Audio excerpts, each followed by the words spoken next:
اس کے پیروں کے نیچے وہ زمین جیسے سبز مخمل کی تھی، مخمل یا کچھ اور تھا، تاحد نظر زمین پر سبزے کی طرح پھیلا ہوا، درختوں پر اگنے والی پیلی کونپلوں جیسا سبز، اور پھر یکدم سمندر کے اندر پیدا ہونے والی کائی جیسی رنگت لیے، نمی کے ننھے ننھے قطرے اپنے وجود پر لیے، سبزے کی پتیاں معطر ہوا کے جھونکوں سے ہلتی جیسے کسی رقص میں مصروف تھیں، پانی کے ننھے شفاف موتی سبز پتیوں کے وجود پر پھسل رہے تھے، سنبھل رہے تھے، یوں جیسے مخمور ہو کر بہک رہے ہوں، پتیوں کے وجود سے لپٹتے، ڈگمگاتے، سنبھلتے پھسلتے، پھر ہوا کا ایک جھونکا چلتا، سبزے میں ایک لہر اٹھتی، سمندر میں جوار بھاٹے کی پہلی لہر کی طرح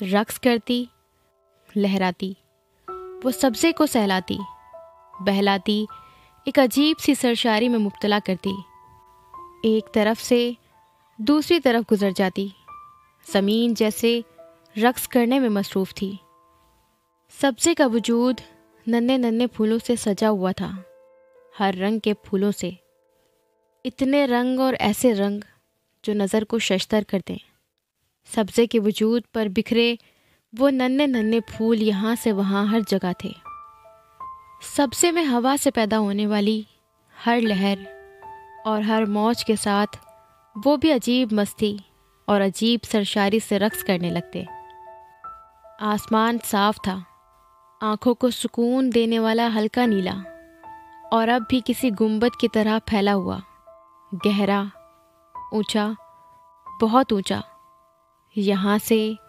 وہاں تک ہر طرف، ہوا معطر تھی، مخمور تھی، گنگنا رہی تھی، وہاں موجود ہر شے کے ساتھ اٹکھیلیاں کر رہی تھی، ہنستی، چھیڑ کر جاتی، پھر پلٹ کر آتی، کبھی بہلاتی، کبھی تھپکتی، کبھی تھمتی، پھر چلتی، پھر گنگناتی، پھر لہراتی، وہاں تھی، نہیں تھی، کہاں تھی؟ وہ کسی راستے پر تھا، کیا راستہ تھا؟ وہ کسی انتظار میں تھا، کیا انتظار تھا؟ اس نے ایک گہرا سانس لیا، اس راستے کے دونوں طرف دو رویا درختوں کی قطار کے ایک درخت کے ساتھ وہ ٹکا کھڑا تھا، سہارا لیے یا سہارا دیے، وہ آ گئی تھی، اس نے بہت دور اس راستے پر اسے نمودار ہوتے دیکھ لیا، وہ سفید لباس میں ملبوس تھی، بہت مہین، بہت نفیس، وہ ریشم تھا، اطلس تھا، کم خواب یا وہ کچھ اور تھا، اتنا ہلکا، اتنا نازک کہ ہوا کا ہلکا سا جھونکا اس سفید گاؤن نما لباس کو اڑانے لگتا، اس کی دودھیا پنڈلیاں نظر آنے لگتی، وہ ننگے پاؤں تھی اور سبزے پر دھرے اس کے خوبصورت پاؤں جیسے سبزے کی نرمی کو برداشت نہیں کر پا رہے تھے، وہ پاؤں رکھتی چند لمحوں کے لیے لڑکھڑاتی، جیسے مخمور ہو کر ہنستی، پھر سنبھل جاتی، پھر بڑے اشتیاق سے ایک بار پھر قدم آگے بڑھا دیتی، اس کے سیاہ بال ہوا کے جھونکوں سے اس کے شانوں اور اس کی کمر تک ہلکورے کھا رہے تھے، اس کے گالوں اور چہرے کو چومتے آگے پیچھے جا رہے تھے، اس کے چہرے پر آتے، اس کے سینے سے لپٹتے، اس کے کندھے پر، پھر ہوا میں لہرا کر ایک بار پھر نیچے چلے جاتے، وہ خوبصورت سیاہ چمکدار ریشمی زلفیں جیسے اس کے سفید لباس کے ساتھ مل کر اس کے وجود کے ساتھ رقص کرنے میں مصروف تھیں، اس کے مرمری وجود پر وہ سفید لباس جیسے پھسل رہا تھا، سنبھالے نہیں سنبھل رہا تھا، ہوا کے ہر جھونکے کے ساتھ وہ اس کے جسم کے خد و خال کو نمایاں کرتا، اسے پیروں سے کندھوں تک چومتا، اس کے وجود کے لمس سے مخمور ہوتا، ہوش کھوتا، دیوانہ وار اس کے وجود کے گرد گھومتا، کسی بھنور کی طرح اس کے جسم کو اپنی گرفت میں لیتا، اس سے لپٹ رہا تھا۔ ہوا کا دوسرا جھونکا اس کی سیاہ ریشمی زلفوں کو بھی اس رقص میں شامل کر دیتا۔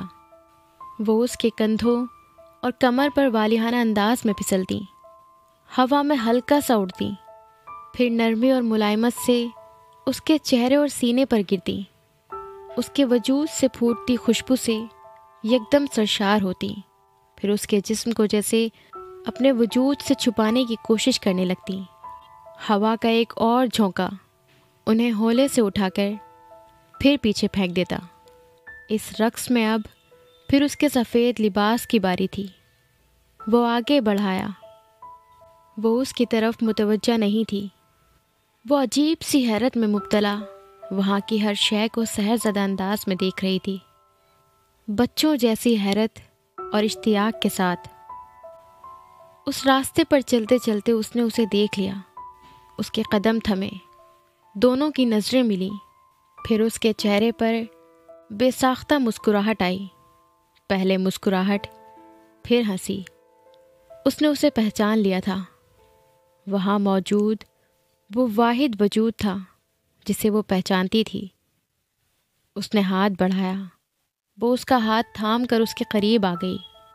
دونوں ایک عجیب سی سرشاری میں ایک دوسرے کی آنکھوں میں آنکھیں ڈالے دیکھتے رہے۔ اس کی گہری سیاہ مسکراتی ہوئی آنکھیں ہیرے کی کنیوں کی طرح چمک رہی تھیں، اور یہ چمک اسے دیکھ کر بڑھ گئی تھی۔ اس کے خوبصورت گلابی ہونٹوں پر نمی کی ہلکی سی تہ تھی، یوں جیسے وہ ابھی کچھ پی کر آئی ہو۔ اس کی ٹھوڑی ہمیشہ کی طرح اٹھی ہوئی تھی۔ اس کی سراہی دار گردن کو دیکھتے ہوئے اس نے اس کا دوسرا ہاتھ بھی اپنی گرفت میں لے لیا۔ اس کی آنکھوں کی چمک اور مسکراہٹ گہری ہوئی، وہ جیسے اس لمس سے واقف تھی۔ پھر وہ دونوں بے اختیار ہنسے۔ تم میرا انتظار کر رہے تھے؟ ہاں، بہت دیر کر دی۔ نہیں، بہت زیادہ نہیں۔ وہ اس کا ہاتھ تھامے اس راستے پر چلنے لگا۔ ہوا اب بھی ان دونوں کے وجود کے ساتھ اور وہاں موجود ہر شے کے ساتھ اٹکھیلیاں کرنے میں مصروف تھی۔ وہ اب بھی بچوں جیسی حیرت اور خوشی کے ساتھ وہاں موجود ہر شے کو کھوجنے میں مصروف تھی۔ اس کی کھلکھلاہٹ اور شفاف ہنسی وہاں فضا کو ایک نئے رنگ سے سجانے لگے تھے۔ فضا میں ایک عجیب دل فریب سا ساز بجنے لگا تھا۔ وہ ٹھٹکی، پھر بے اختیار کھلکھلائی۔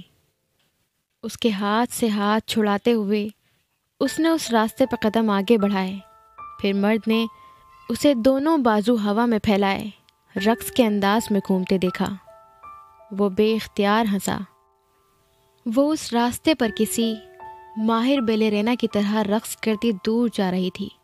اس کے جسم پر موجود سفید لباس اس کے گھومتے جسم کے گرد ہوا میں اب کسی پھول کی طرح رقصاں تھا۔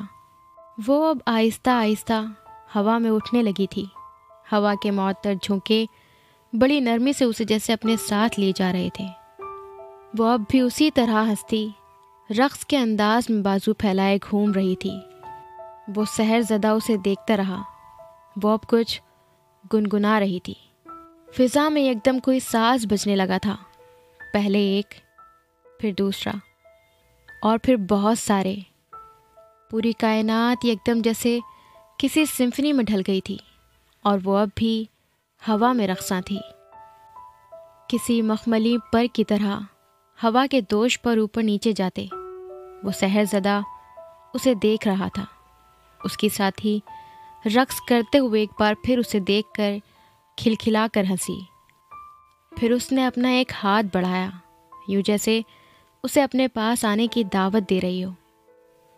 وہ ہنس پڑا۔ وہ ہاتھ بڑھاتی اور وہ کھینچا نہ چلا آتا۔ وہ بھی اس کا ہاتھ پکڑے اب فضا میں رقصاں تھا، زمین سے دور، اس کے قریب، اس کے ساتھ۔ یکدم وہ رکی، جیسے کائنات ٹھہر گئی ہو۔ وہ اب آسمان کو دیکھ رہی تھی، پھر یکدم آسمان تاریک ہو گیا۔ دن رات میں بدل گیا تھا، اور رات دن سے بڑھ کر خوبصورت تھی۔ سیاہ آسمان خوبصورت چمکتے ہوئے ستاروں سے سجا ہوا تھا۔ ہر رنگ کے ستاروں سے، اور ان سب کے درمیان چاند تھا، کسی داغ کے بغیر، روشنی کا منبع۔ دن کی روشنی اجلی تھی، سکون آور تھی، مدہوش کر دینے والی تھی۔ رات کی روشنی میں بے شمار رنگ تھے۔ کائنات میں ایسے رنگ انہوں نے کب دیکھے تھے، کہاں دیکھے تھے؟ زمین جیسے ہر رنگ کی روشنی میں نہا رہی تھی۔ ایک ستارہ ٹمٹماتا، پھر دوسرا، اور پھر تیسرا۔ زمین پر کبھی ایک رنگ بڑھتا، کبھی دوسرا، اور کبھی تیسرا۔ آسمان کو جیسے کسی نے روشنیوں میں پرو دیا تھا۔ وہ اس کا ہاتھ پکڑے جیسے سرشاری کی انتہا پر پہنچی ہوئی تھی۔ اس کی حیرت، اس کی سرشاری جیسے اسے محسوس کر رہی تھی، گدگدا رہی تھی۔ وہ اب پھر زمین پر آ گئے تھے۔ رات ایک بار پھر دن میں بدل گئی تھی۔ سبزہ، پھول، پتے، مہکتی معطر ہوا، سب وہیں تھے۔ اس کے ساتھ چلتے چلتے اس نے اپنے پیروں کے نیچے آتے مخملی سبزے پر سجے پھولوں کو دیکھا، پھر ہاتھ بڑھایا، اس کے ہاتھ میں وہ پھول آ گیا، پھر دوسرا، اور پھر تیسرا، پھر دور دور تک پھیلے سبزے کے سارے پھول جیسے کسی مقناطیس کی طرح اس کی طرف آ گئے۔ سینکڑوں، ہزاروں، لاکھوں، لا تعداد، بے شمار، اتنے کہ اس کے ہاتھ سنبھال نہیں پائے تھے۔ وہ اب اس کے ہاتھوں پر، اب اس کے بالوں پر، اب اس کے لباس پر، اب اس کے جسم پر، وہ خوشی سے بے خود ہو رہی تھی، سرشار ہو رہی تھی۔ پھر اس نے ہاتھ کے اشارے سے انہیں ہوا میں اچھالا۔ وہ پلک جھپکتے میں آسمان کی طرف گئے۔ پورا آسمان پھولوں سے بھر گیا تھا چند لمحوں کے لیے، پھر پھولوں کی بارش ہونے لگی تھی۔ وہ دونوں ہنس رہے تھے، پھولوں کو بارش کے قطروں کی طرح مٹھیوں میں بھرتے اور چھوڑتے، بھاگتے، کھلکھلاتے۔ وہ سب پھول زمین پر گر کر ایک بار پھر سبزے میں اپنی اپنی جگہ سج گئے تھے، وہاں جہاں وہ تھے، وہیں جہاں انہیں ہونا چاہیے تھا۔ وہ ایک بار پھر آسمان کو دیکھ رہے تھے۔ وہاں اب بادل نظر آ رہے تھے، روئی کے گالوں جیسے حرکت کرتے بادل۔ وہ سب بادل وہاں جمع ہو رہے تھے جہاں وہ کھڑے تھے۔ پھر اس نے آسمان پر بارش کا پہلا قطرہ دیکھا۔ اس نے ہاتھ بڑھا کر اسے اپنی ہتھیلی پر لیا، اس قطرے کو دیکھ کر دوبارہ ہنستے ہوئے آسمان کی طرف اچھال دیا۔ اس بار وہ قطرہ اوپر جا کر اکیلا واپس نہیں آیا تھا، وہ بہت سارے دوسرے قطروں کو لے کر آیا تھا، بہت سارے نرم لمس کے گدگدانے والے قطرے۔ بارش برس رہی تھی اور وہ دونوں بچوں کی طرح ہنستے کھلکھلاتے پانی کے ان قطروں کو ہاتھوں سے پکڑ کر ایک دوسرے پر اچھال رہے تھے۔ وہ بارش تھی، پانی تھا، مگر وہ قطرے ان کے بالوں، ان کے جسم کو گیلا نہیں کر رہے تھے۔ وہ جیسے شفاف موتیوں کی بارش تھی جو ان کے ہاتھ اور جسم کی ایک جنبش پر ان کے بالوں اور لباس سے الگ ہو کر دور جا گرتے۔ سبزے اور پھولوں کے اوپر اب بارش کے شفاف موتی جیسے قطروں کی ایک تہہ سی آ گئی تھی، یوں جیسے کسی نے زمین پر کوئی شیشہ پھیلا دیا ہو، اور وہ اس شیشے پر چل رہے تھے، ان کو اپنے سائے میں لیے۔ وہ رکتے، ہاتھ ہلاتے، آسمان پر بادلوں کو ایک جگہ سے دوسری جگہ بھیجتے، پھر اپنی طرف بلاتے۔ وہ آسمان پر جیسے پانی سے مصوری کر رہے تھے۔ پھر جیسے وہ اس کھیل سے تھک گئی، وہ رکی، بارش تھمی، زمین سے پانی کے قطرے غائب ہونے لگے۔ پھر بادل، چند ساعتوں میں آسمان صاف تھا، یوں جیسے وہاں کبھی بادل نام کی کوئی شے آئی ہی نہ ہو۔ وہ اب اس کا ہاتھ پکڑ رہا تھا۔ اس نے چونک کر اسے دیکھا۔ تمہیں کچھ دکھانا ہے؟ وہ مسکرایا۔ کچھ اور بھی؟ اس کی خوشی کچھ اور بڑھی۔ ہاں، کچھ اور بھی۔ اس نے اس بات میں سر ہلایا۔ کیا؟ اس نے بے ساختہ اس سے پوچھا تھا۔ وہ خاموشی سے مسکرا دیا۔ کیا؟ اس نے بچوں کی طرح اصرار کیا۔ وہ پہلے سے زیادہ پراسرار انداز میں مسکرایا تھا۔ وہ اس کا ہاتھ پکڑے اسی نئے راستے کی طرف جا رہا تھا۔ پھر ان دونوں کو دور سے کچھ نظر آنے لگا تھا۔ سالار نے ہڑبڑا کر آنکھ کھولی۔ کمرے میں مکمل تاریکی تھی۔ وہ فوری طور پر سمجھ نہیں سکا کہ وہ کہاں ہے۔ اس کی سماعتوں نے دور کہیں کسی مسجد سے سحری کے آغاز کا اعلان سنا۔ اس کمرے کے گھپ اندھیرے کو کھلی آنکھوں سے کھوجتے ہوئے اسے اگلا خیال اس خواب اور امامہ کا آیا تھا۔ وہ کوئی خواب دیکھ رہا تھا جس سے وہ بیدار ہوا تھا، مگر خواب میں وہ امامہ کو کیا دکھانے والا تھا اسے کچھ یاد نہیں آیا۔ امامہ؟ اس کے دل کی دھڑکن جیسے ایک لمحے کے لیے رکی۔ وہ کہاں تھی؟ کیا پچھلی رات ایک خواب تھی؟ وہ یکدم جیسے کرنٹ کھا کر اٹھا۔ اپنی رکی سانس کے ساتھ اس نے دیوانہ وار اپنے بائیں جانب بیڈ ٹیبل لیمپ کا سوئچ آن کیا۔ کمرے کی تاریکی جیسے یکدم چھٹ گئی۔ اس نے برق رفتاری سے پلٹ کر اپنی دائنی جانب دیکھا اور پھر پرسکون ہو گیا۔ اس کی رکی سانس چلنے لگی۔ وہ وہیں تھی۔ وہ ایک خواب سے کسی دوسرے خواب میں داخل نہیں ہوا تھا۔ یکدم آن ہونے والے بیڈ سائڈ ٹیبل لیمپ کی تیز روشنی چہرے پر پڑنے پر امامہ نے نیند میں بے اختیار اپنے ہاتھ اور بازو کی پشت سے اپنی آنکھوں اور چہرے کو ڈھک دیا۔ سالار نے پلٹ کر لیمپ کی روشنی کو ہلکا کر دیا۔ وہ اسے جگانا نہیں چاہتا تھا۔ وہ اس سے چند فٹ کے فاصلے پر تھی، گہری پرسکون نیند میں۔ اس کا ایک ہاتھ تکیے پر اس کے چہرے کے نیچے دبا ہوا تھا اور دوسرا اس وقت اس کی آنکھوں کو ڈھانپے ہوئے تھا۔ اس کی ادھ کھلی ہتھیلی اور کلائی پر مہندی کے خوبصورت نقش و نگار تھے، مٹتے ہوئے نقش و نگار، لیکن اب بھی اس کے ہاتھوں اور کلائیوں کو خوبصورت بنائے ہوئے تھے۔ سالار کو یاد آیا وہ مہندی کسی اور کے لیے لگائی گئی تھی۔ اس کے ہونٹوں پر ایک مسکراہٹ آئی۔ اس نے بے اختیار چند لمحوں کے لیے آنکھیں بند کیں۔ کسی اور کے لیے؟ پچھلی ایک شام ایک بار پھر کسی فلم کی طرح اس کی آنکھوں کے سامنے سیکنڈ کے 1000ویں حصے میں گزر گئی تھی۔ اس نے سیدہ اماں کے صحن میں اس چہرے کو 9 سال کے بعد دیکھا تھا اور 9 سال کہیں غائب ہو گئے تھے۔ وہ ذرا سا آگے جھکا۔ اس نے بڑی نرمی سے اس کے ہاتھ کو اس کے چہرے سے ہٹا دیا۔ بیڈ سائڈ ٹیبل لیمپ کی زرد روشنی میں اس سے چند انچ دور وہ اس پر جھکا، اسے مبہوت دیکھتا رہا۔ وہ گہرے سانس لیتی جیسے اسے زندگی دے رہی تھی۔ اسے دیکھتے ہوئے وہ جیسے کسی طلسم میں پہنچا ہوا تھا۔ بے حد غیر محسوس انداز میں اس نے امامہ کے چہرے پر آئے کچھ بالوں کو اپنی انگلیوں سے بڑی احتیاط سے ہٹایا۔ امامہ کی آنکھ الارم کی آواز سے کھلی تھی۔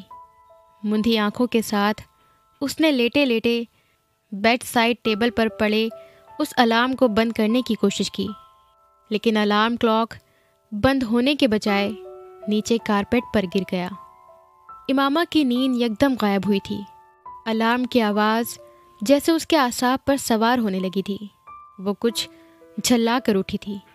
بیڈ سائڈ ٹیبل لیمپ آن کر کے وہ کمبل سے نکلی اور بے اختیار کپ کپائی۔ سردی بہت تھی۔ اس نے کمبل ہٹاتے ہوئے بیڈ کی پائیدی کی طرف اپنی اونی شال ڈھونڈنے کی کوشش کی۔ وہ وہاں نہیں تھی۔ اس نے جھک کر کارپیٹ پر دیکھا۔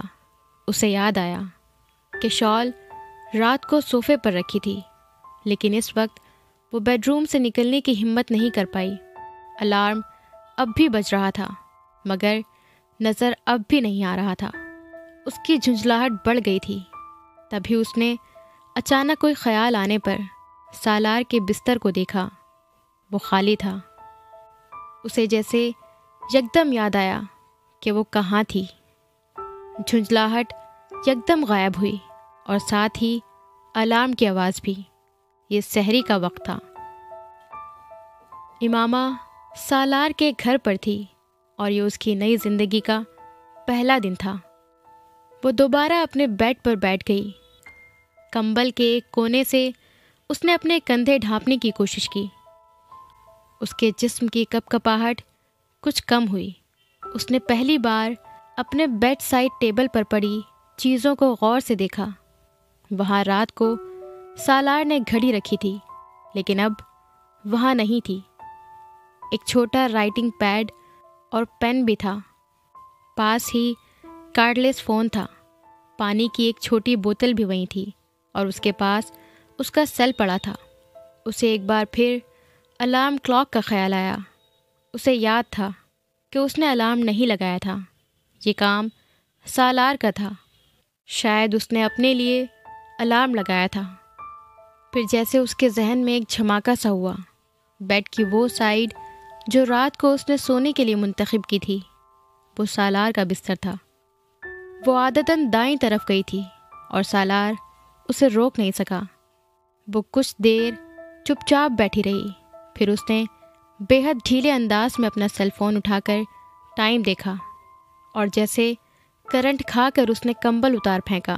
سحری ختم ہونے میں صرف 10 منٹ باقی تھے، اور سالار وہ الارم یقیناً اسے بیدار کرنے کے لیے لگا کر گیا تھا۔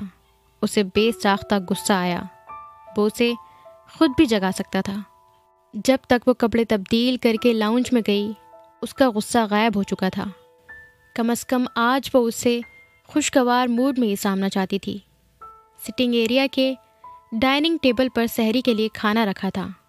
وہ بہت تیزی سے کچن میں کھانے کے برتن لینے کے لیے گئی تھی، لیکن سنک میں 2 افراد کے استعمال شدہ برتن دیکھ کر اسے جیسے دھچکا لگا تھا۔ وہ کھانا یقیناً فرقان کے گھر سے آیا تھا، اور وہ فرقان کے ساتھ ہی کھا چکا تھا۔ اسے خواہ مخواہ خوش فہمی ہوئی تھی کہ آج اس کے گھر میں پہلی سحری تو وہ ضرور اس کے ساتھ کرے گا۔ بوجھل دل کے ساتھ ایک پلیٹ لے کر وہ ڈائننگ ٹیبل پر آ گئی، لیکن وہ چند لقموں سے زیادہ نہیں لے سکی۔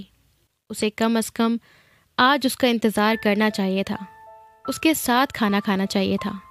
امامہ کو واقعی بہت رنج ہوا تھا۔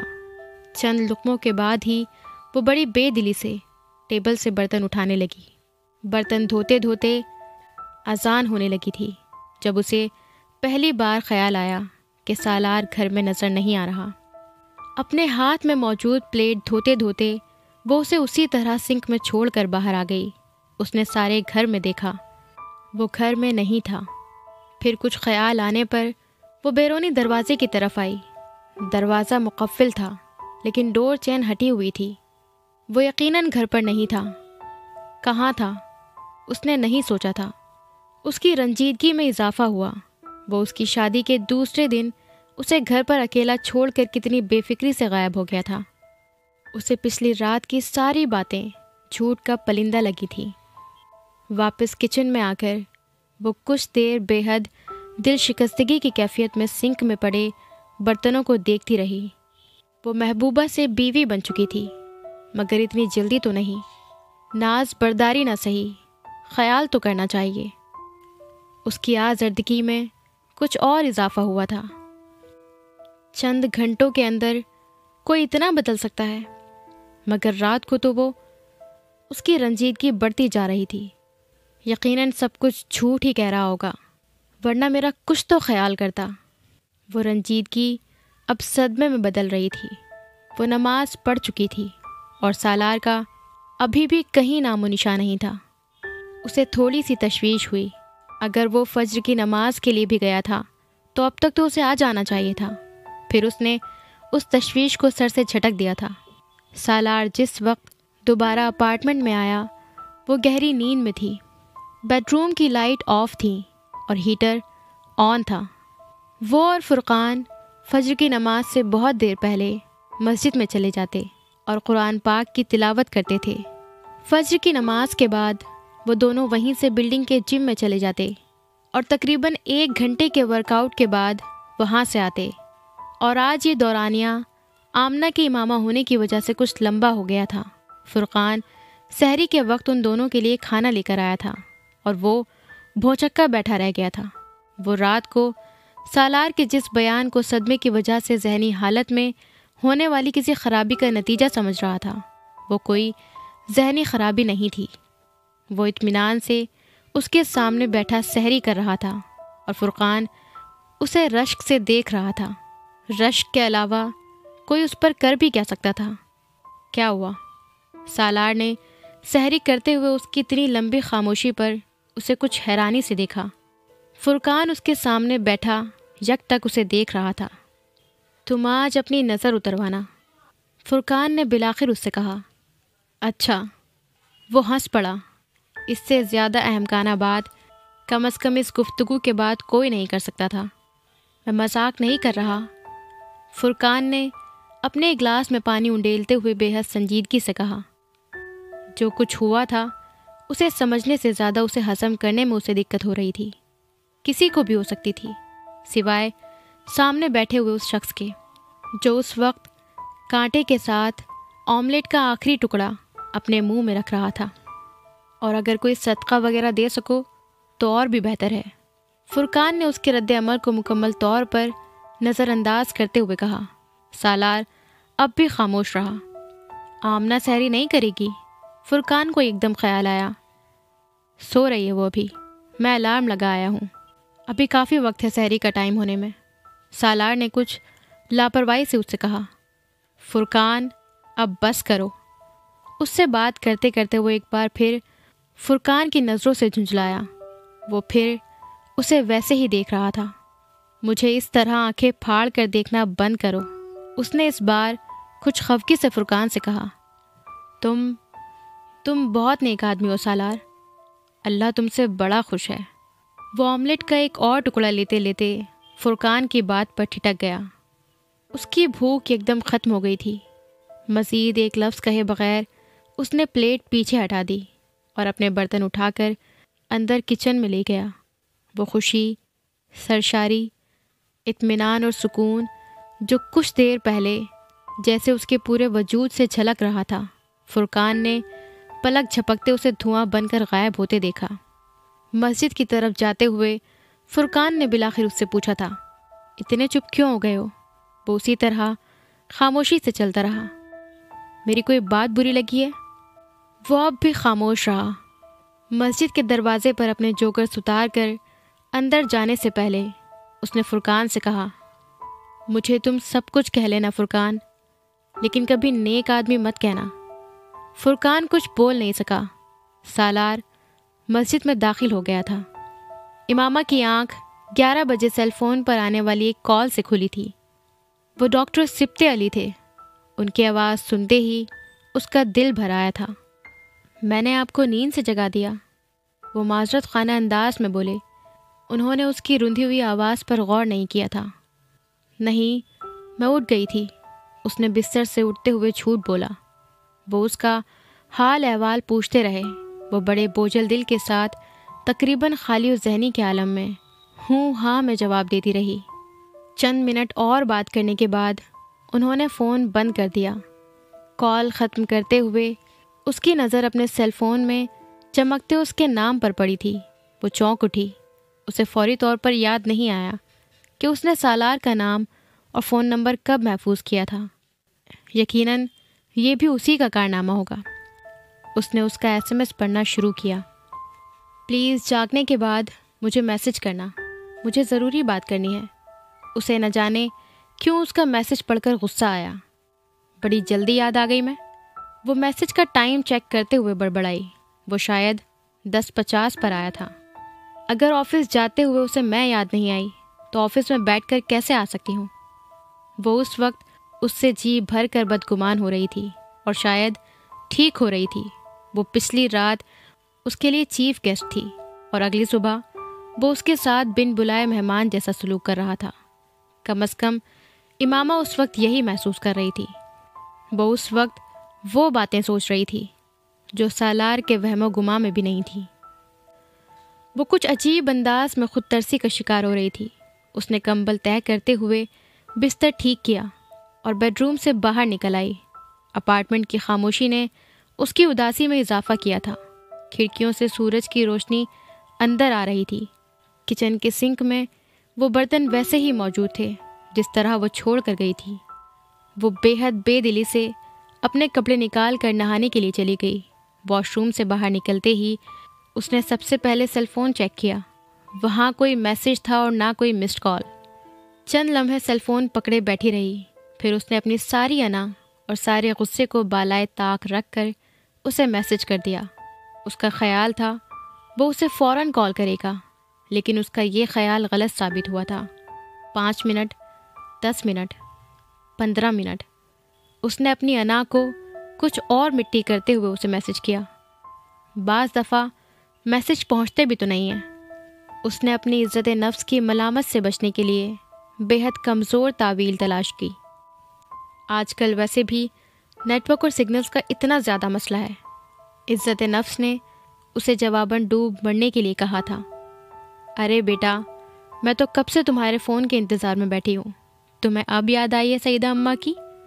سعیدہ اماں نے اس کی آواز سنتے ہی گلا کیا۔ اس نے جواباً بے حد کمزور بہانے پیش کیے۔ سعیدہ اماں نے اس کی وضاحتوں پر غور نہیں کیا۔ سالار ٹھیک تو ہے نا تمہارے ساتھ؟ انہوں نے اس سوال کی مضمرات کا اس صورتحال میں سوچے بغیر پوچھا، اور امامہ کے صبر کا جیسے پیمانہ لبریز ہو گیا تھا۔ وہ ایک دم پھوٹ پھوٹ کر رونے لگی تھی۔ سعیدہ اماں بری طرح گھبرا گئی تھی۔ کیا ہوا بیٹا؟ ارے اس طرح کیوں رو رہی ہو؟ میرا تو دل گھبرانے لگا ہے۔ کیا ہو گیا آمنہ؟ سعیدہ اماں کو جیسے ٹھنڈے پسینے آنے لگے تھے۔ سالار نے کچھ کہہ دیا کیا؟ سعیدہ اماں کو سب سے پہلا خیال یہی آیا تھا۔ مجھے اس سے شادی نہیں کرنی چاہیے تھی، امامہ نے ان کے سوال کا جواب دیے بغیر کہا۔ آب حیات کے اور ایپیسوڈ سننے کے لیے ہمارے چینل کو سبسکرائب کریں، پسند آئے تو لائک کریں اور اپنے دوستوں کے ساتھ شیئر کرنا نہ بھولیں۔ Bye bye.